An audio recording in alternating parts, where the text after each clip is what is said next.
కలెక్టర్లు మీ మీ జిల్లాలో ఉన్న మండలాలలో అక్కడ ఉండే స్థానిక శాసనసభ్యులను ప్రజాప్రతినిధులను పిలిచి మళ్ళీ ఒకే రోజు అన్ని మండలాల్లో కాకుండా విడతల వారిగా ఒక రోజు ఒక మండలం కానీ 2 మండలాలు కానీ అట్లా పెట్టించి ప్రతి నియోజకవర్గానికి ఒక ప్రత్యేక అధికారిని నియమించండి.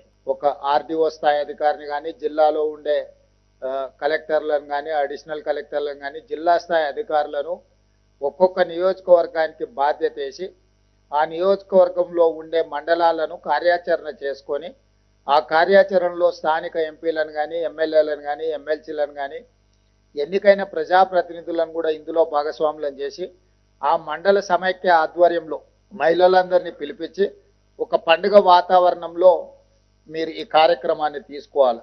ఈ కార్యక్రమానికి ప్రధానంగా మీరు పెట్టుకోవాల్సిన పేరు మహిళల ఉన్నతి తెలంగాణ ప్రగతి.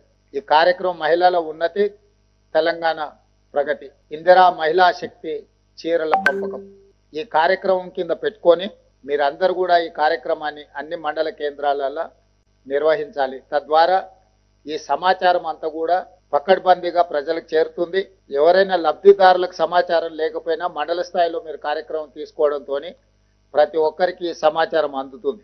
అదేవిధంగా ప్రభుత్వం దాదాపుగా 27,000 కోట్ల రూపాయలు ఇప్పటి వరకు మీకు వడ్డీ లేని రుణాల కింద ఇవ్వడం జరిగింది. మీకు సంబంధించినంత వరకు ఆర్టీసీ బస్సులో ఉచిత ప్రయాణమే కాదు, బస్సుల యజమానులను కూడా ఈ ప్రభుత్వం మిమ్మల్ని చేసింది. ఇంకా సంఘాలకు సంబంధించిన వాళ్ళు బస్సులు కొనుగోలు చేయాలని ఆలోచన ఉంటే చేస్తే ఆర్టీసీకి వాటిని తిరిగి మీరు ఎంజాయ్ చేయడానికి వాటికి ఆర్టీసీ నుంచి ఆదాయం వచ్చే విధంగా మీరు బస్సులు అక్కడ పెట్టుకోవచ్చు.